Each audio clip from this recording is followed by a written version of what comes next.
Greetings and welcome to Flanigan's Ecologic. I am your host, Ted Flanigan, and today I've got Dr. Alan Hershkowitz back on the podcast. Alan is first and foremost a great friend of mine, but what an amazingly influential career he's had and continues to have.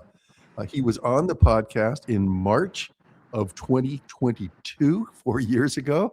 Wow. Believe it or not, time flies. For those interested, that podcast gets way into Alan's career. Today we're going to have an update, but I just want to lay out a couple of notes on Alan. Sports Business Journal listed him as one of the 50 most influential people in sports business.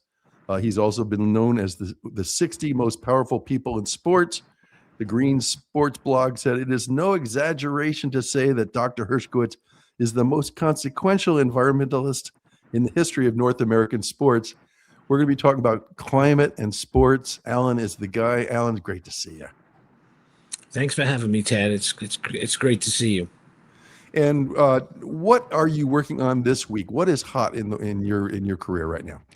Well, right now I am actually finishing up my analysis of an energy efficiency audit that we did that I helped oversee for the Pittsburgh Pirates baseball stadium, PNC Park. Which was performed, the efficiency audit was performed by TRC, a really high quality energy efficiency consulting firm that you introduced me to.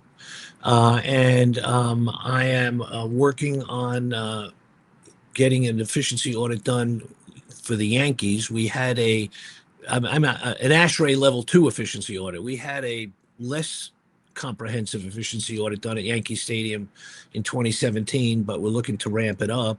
And of course, I'm overseeing measurement, continuously, greenhouse gas measurement for the NBA globally.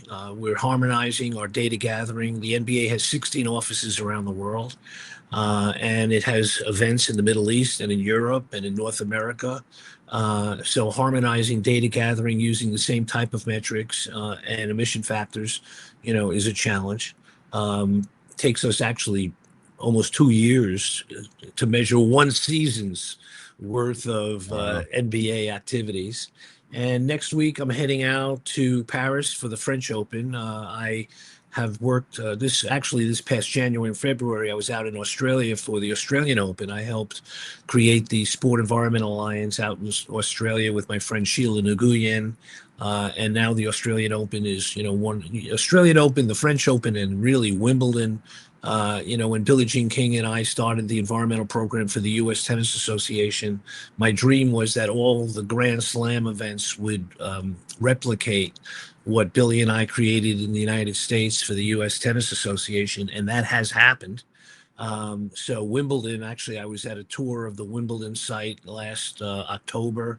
Amazing really? Sustainability work. I mean, including nature-based work, not only greenhouse gas. I mean, as you know, a lot of folks use sustainability and they mean climate action. But sustainability is a lot more than climate action. Of course, sustainable development goal number 1 is no poverty. Number 2 is no hunger. Number 3 is good health. So, there's a lot of sustainability features. So I'm heading out to Paris for the French Open. Every year they invite me and we have meetings on sustainability and I get updates and inspired. It's kind of frustrating working in North America compared to what's happening in Europe and Australia because happily, Europe and Australia have pretty substantial and meaningful environmental laws. And in the United States, North America, certainly in the United States, I am constantly asked by venue operators, can you get us a law? Can you get a law? Because otherwise our CFOs say this is just a good to have. Yeah. But if it's a law, it's a must do. It's a must have. We really want to do this. And finding, payback, return on investments, for efficiency enhancements is always challenging. I have seen efficiency enhancement paybacks range from 1.2 years to 35 years. Identifying priorities to implement. It's very challenging work. Ted, you and I go back literally, 40 years, over 40 years in Yeah. terms of our relationship and our work. Our relationship began, I think it was on anti-nuclear work back in the early 80s. But the idea was, energy efficiency and renewable energy and alleviating human suffering. And a lot of the work that I have been doing for the last 40 years really depended on the EPA, depended on the Mm. CDC, depended on the National Research Council's work on climate, and all of that has been destroyed Yeah. Yeah. in North America. And it really is, disgustingly dispiriting, disgusting and dispiriting. Yeah. And that big, picture work, and also, working on a UN treaty and climate action with international agencies. As Trump pulled the US out of the Paris Agreement. So Sure. engaging, I worked on OECD and UN committees for 25 years, which We're actually was. really, yeah, we're really going through a real dip in the action here. We were on Yeah, such a great trajectory. I want to just sort of back up a little bit. What I remember in our last conversation, um, there was a discussion about how 13% of Americans follow science, and in political science and scientific advances, but 71% follow sports. And so you glommed on early. I know Robert Redford was yeah, influential in yeah. establishing with you establishing that Green Sports Alliance, but really focusing on sports where we love sports, right? We all Yeah, love sports. We have our right, we have our right, different right, sports, right. but you've been able to work with the NBA and the NFL and the NHL, and you're all over the map with this stuff. Yeah, look, it's interesting because, I go to these meetings, and I go to the NHL or NBA. Everybody expects me to know the rankings, the standings, player information. I don't know shit, I know some of it, obviously, when a playoff happens or a World Series. And of course, tennis is my favorite sport, so I know that really well. But I'm not doing this, for purposes because I'm a sportif. Yeah, I'm doing this because outside of the family, the most influential role models are athletes and entertainers in that order. yeah, Athletes are now the most influential role models in advertising and marketing. got it. Um, Yeah, and actually the numbers now are, less than 20% of American adults, US adults follow science, and over 80% now regularly or is it? follow sports. Yeah. So those data have evolved. Back, 25 years ago, I read Chris Mooney's book, The Unscientific American, about scientific illiteracy in the United States. And that's where I got the 13% number from Chris Mooney, who was, working for the Washington Post. And I said, oh, well, that's interesting. 13% of people follow science. How many follow sports? And, data could be slippery, but for the most part, you basically have 3 out of 4 Americans. I mean, look, Right. in every newspaper in every city every day, there's a sports section. You Right, know, on there's every news right, broadcast. Well, let me right, ask you this. I mean, you've worked a lot with the facilities, right? yeah, You yeah, mentioned Yankee Stadium and yeah, PNC Park in Pittsburgh and, yeah. all the grand slams in the tennis world. How do you think how is it going with the athletes communicating the importance of sustainability, to the public? Is that going well, would you say? Or is there work to be done there? Okay, so it is, again, because athletes and Are so entertainers, but influential? athletes, are so influential, right? And what's interesting in the NBA is that increasingly, NBA players are coming from countries where greenhouse gases and recycling are required, Yeah. greenhouse gas measurements. So I recently was contacted by the agent. If you're going to deal with a player, an active player, you have to deal with their agent. Yeah. It's a lot easier to deal with retired players, but Mm. active players. Remember so it's a great opportunity. We have created an organization called Eco Athletes, and I encourage people to check out Eco Mm. Athletes. Hmm. A lot of collegiate athletes have joined. One or two A-list professional athletes have joined. internally at the NBA, actually. I'm not sharing any, proprietary information, but there is an enhanced focus on educating the NBA players on the really fantastic work that NBA Green has been doing literally for just about 20 years. Recently, there was an interview with a French NBA player who was complaining that environmental infrastructure in the United States, he just he goes like, I can't recycle, I can't bike to my venue.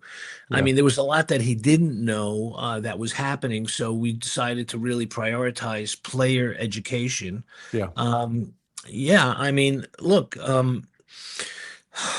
the average professional tenure for like an NBA player is less than 5 years. Like Yeah. 3 to 4 years is the average professional tenure for a basketball player. And in those 4 or 5 years, they have to make like a lifetime's worth of earnings. I mean, everything they've done in elementary school, middle school, high school, college, whatever, has Leading up to oriented that.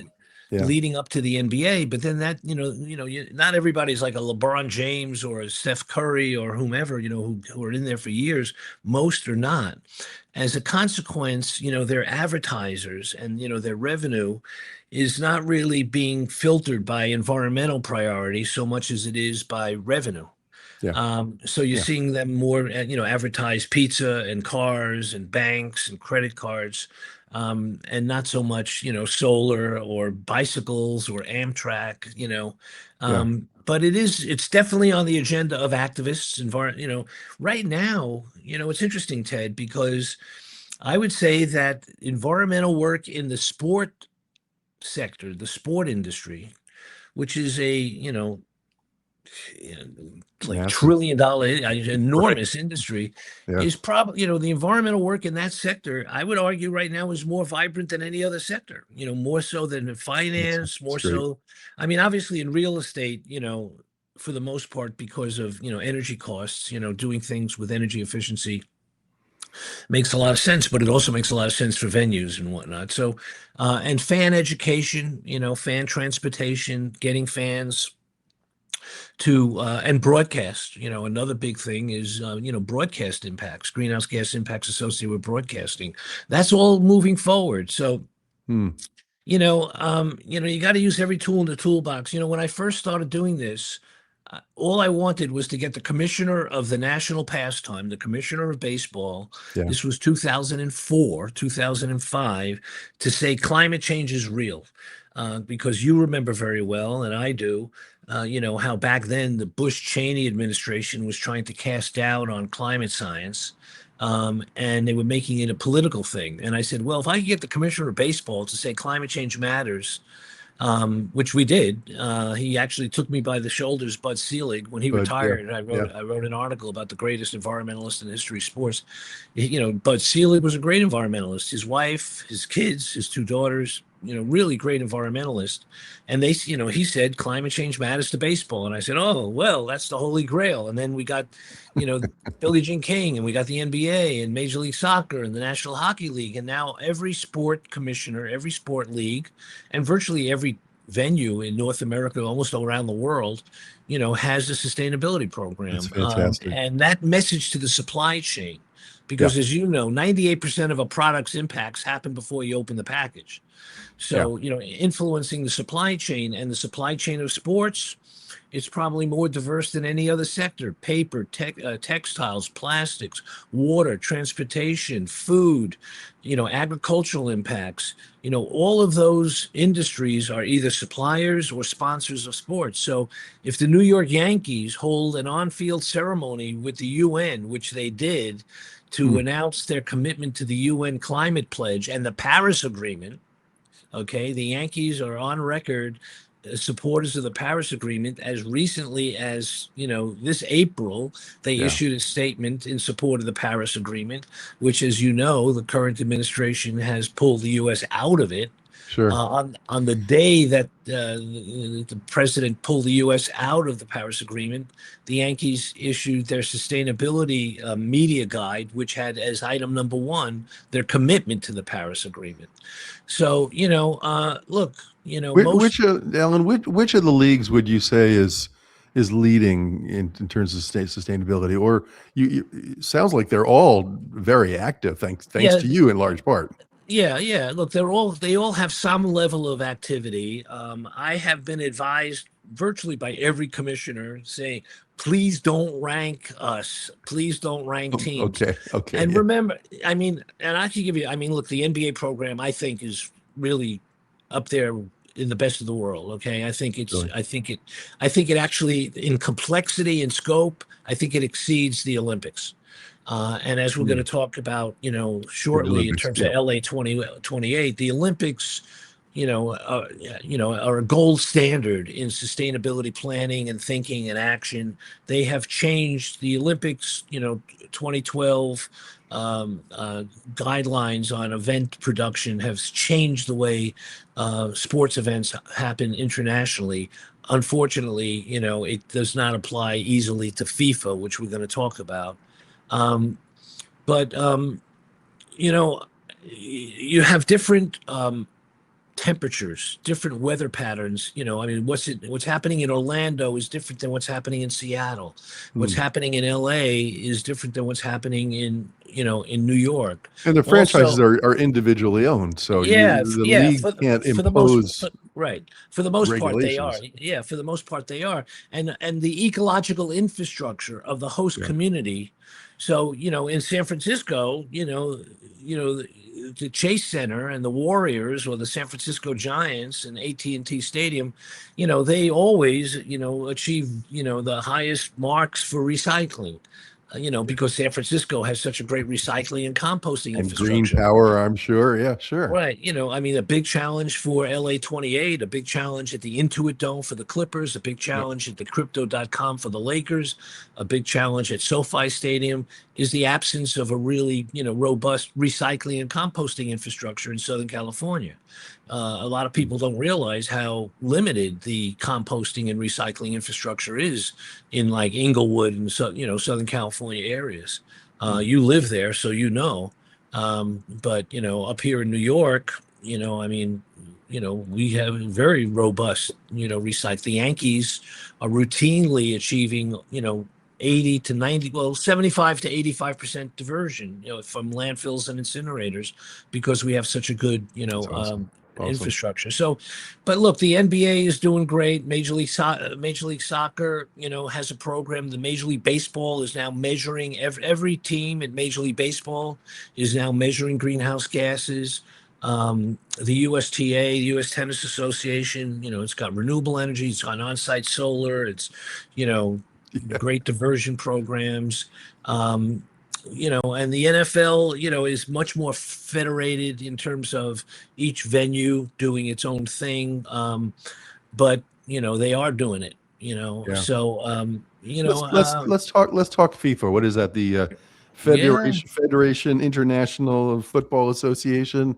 yeah. Um, and you're not too excited about them, or you're No, you're quite FIFA critical, I guess, of FIFA. well, look, I Where are mean, they with all falling due, short? Where are they falling short?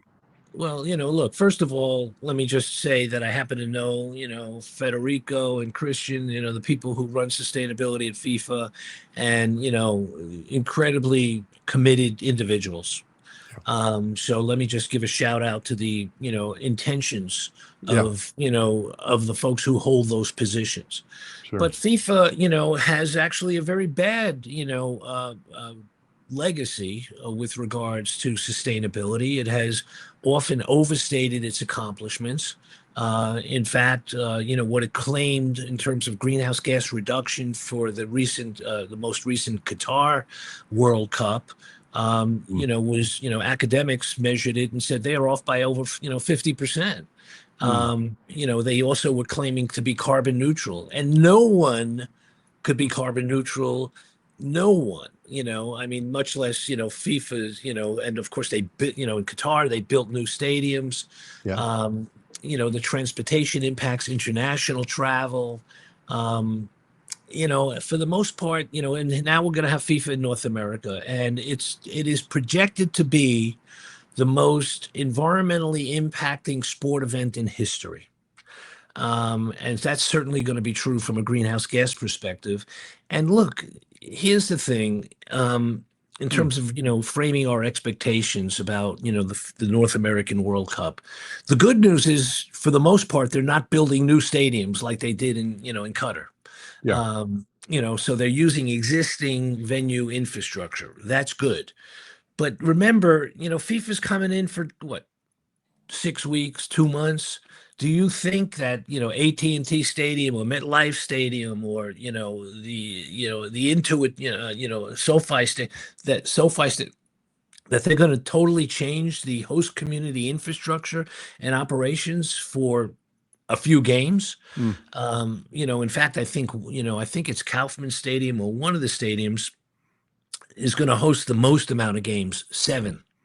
Okay, 7 games. You're not going to change the ecological infrastructure, of Kansas City, of Mhm. Orlando, of Mhm. LA, just for a few games. The challenge is that FIFA, I mean, look, it's interesting how culturally, I mean, FIFA and the IOC, they're sort of in the, they live in the same Swiss. I mean, Switzerland is to sports what New York is to finance and Wall Street. Hmm. So there's a lot of conversations, and FIFA does attend conferences on sustainability in sport. I was just with them recently, last October. I was with FIFA in London. They show up, they want to do it, but international travel. Fortunately, we don't have new venue construction here. Measurement uncertainty. I mean, getting greenhouse gas data. Most sports venues are not comprehensively measuring their greenhouse gases. Now, the NBA requires Hmm. all NBA venues to measure, and all international events in Abu Dhabi, in Berlin, in Paris, in London, they all have to measure.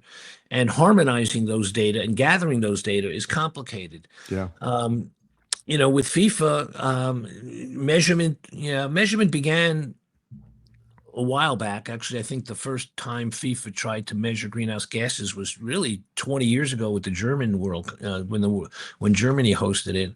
But there was a lot of data gaps, uncertainty, and overstatement of accomplishments. That's the thing, Yeah. that I'm most frustrated with FIFA. What would benefit us most with FIFA is for them, and this is the same advice I give everybody I work with. Let's identify and be authentic about the challenges we're facing. I mean, we are literally trying to change. I've spent months, maybe a half a year, just working on changing the plastic straws for the Super Bowl that took place 3 years ago. That's Mhm. when I worked on, 2 years ago at SoFi Stadium. I mean, just changing the straws from polypropylene fossil fuel to Yeah. canola oil fermentation, Right. with a 50 something plus reduction in greenhouse gases just for the straws took me half a year. Yeah. And getting venues to change, if they're vendors. If you ask, you don't want to change their venues because the vendors are the friends of the operators. They play golf together, they go to games together. When you ask sports organizations to change their venues, you're asking them to change their friends. Mm. So the key thing is to get their friends to On be board. Yeah. on board for 21st century environmentally constrained economy. And that's what we do. But it ain't easy because, look, No. plastics, okay. I mean, how are you going to get rid of plastics? I mean, we Well, have a, let's shift to the Olympics and what they're doing right. right. Yeah. You said the Olympics have really become the gold standard. Yeah. Uh, Absolutely. and we got LA Absolutely. 28 coming up, screaming up Yeah. on us here in Los Angeles. We're excited Yeah. about what are the Olympics doing right? Yeah. Okay. Well, look, again, the Olympics, they started really meaningfully getting involved with sustainability, 25 years ago. And actually, I was on a IOC, International Olympic Committee advisory on this, helping to put together their sustainability strategy out to 2030. I was on a committee that did that. I would just, let's start with London 2012, where literally, I have to give credit to a gentleman named David Stubbs, who is one of the most important environmentalists no one knows about. Right. But he literally, personally, single-handedly oversaw and created a new ISO, International Standard Organization standard, using the 2012 London Olympics to create environmental intelligent events for, a global sport event like the Olympics. And that became the ISO standard. It was just recently updated by Paris. Now, here's the thing: London and Paris, and I know you've been there many times. Some of your listeners, most of your listeners may have as well. They have great, I mean, talk about public transit infrastructure, right? Sure. And in Paris now, I mean, they've gotten rid of some of the boulevards and put in bike lanes and whatnot. So transportation is the biggest impact. Of course, when you build new venues, new structures like LA 28, they plan to use all existing Yeah. facilities. They're not going to build anything new. That is a gigantic shift. Yeah. Okay, because new construction, and I don't, is obviously, along with fan transportation, uh, is the biggest environmental impact. LA 28 is eliminating that. And Hmm. they have, I mean, LA 28, I mean, they just actually so today is, May 19th. They have just yesterday, they have something called a um, Resilience Champions, LA 28 Resilience Champions. And these are nonprofit organizations that work on sustainability issues throughout the region. And LA 28 has just, given millions of dollars of grants.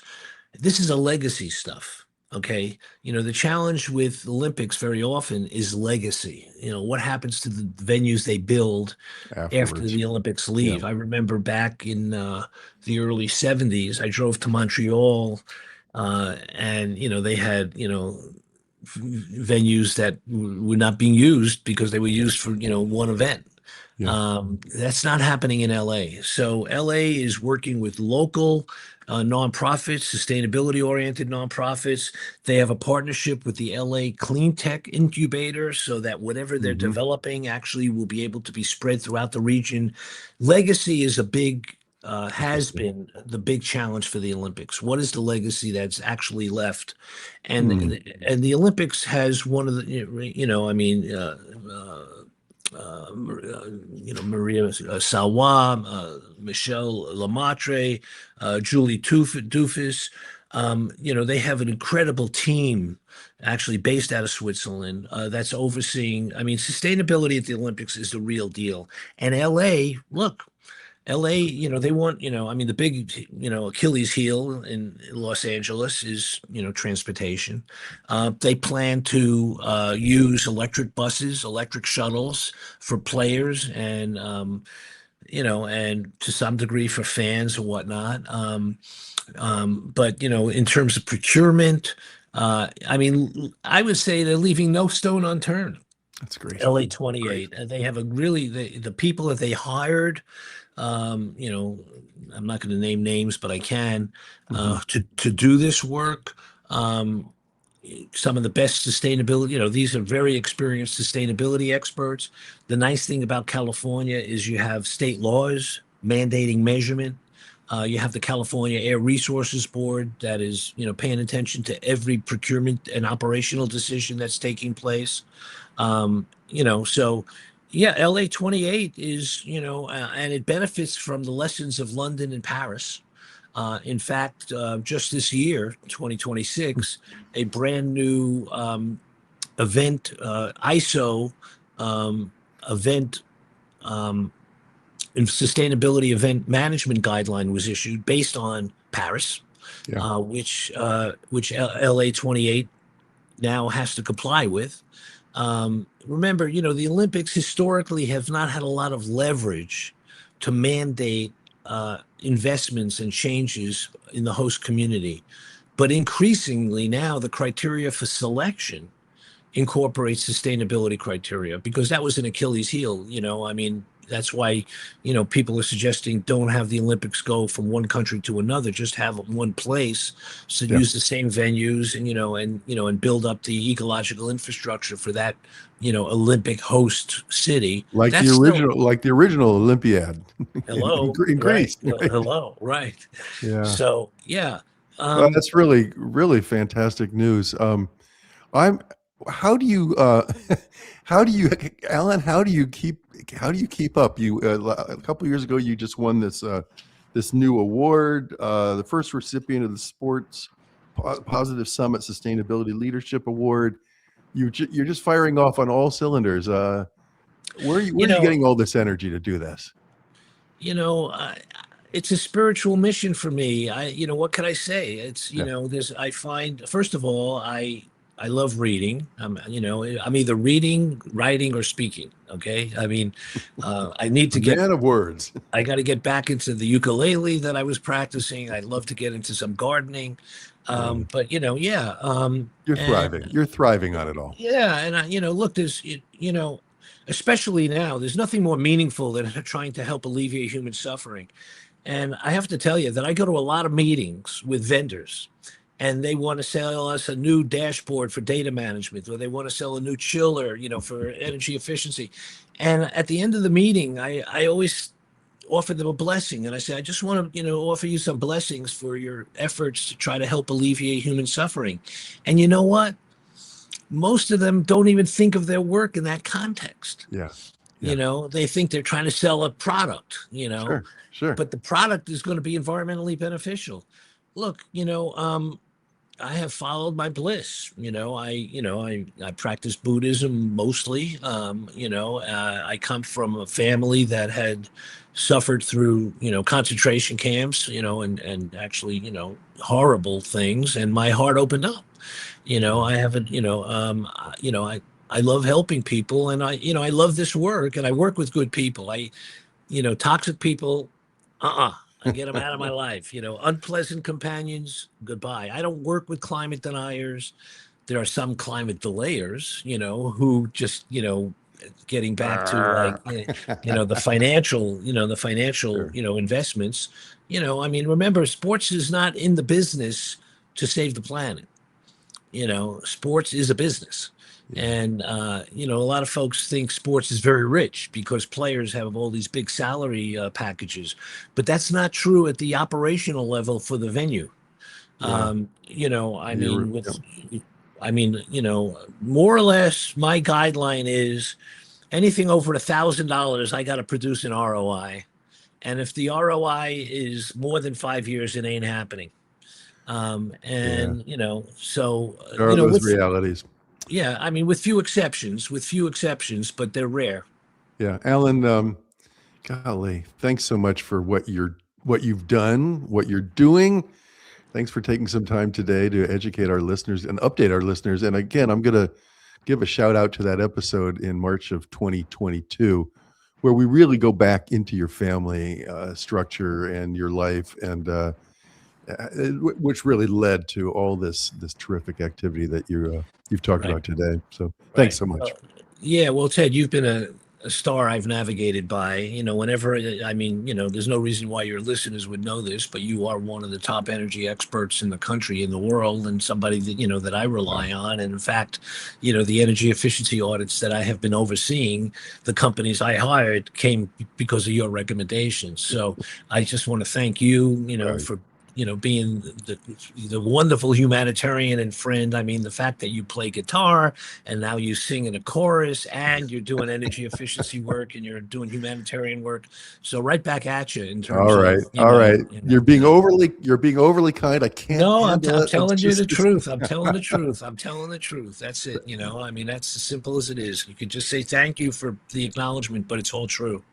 Thanks, And Alan. that's really ultimately what we're trying to do, right? Is promote the truth, right? Yeah. Thanks for being on the podcast again. All right. Right on, brother. That's it.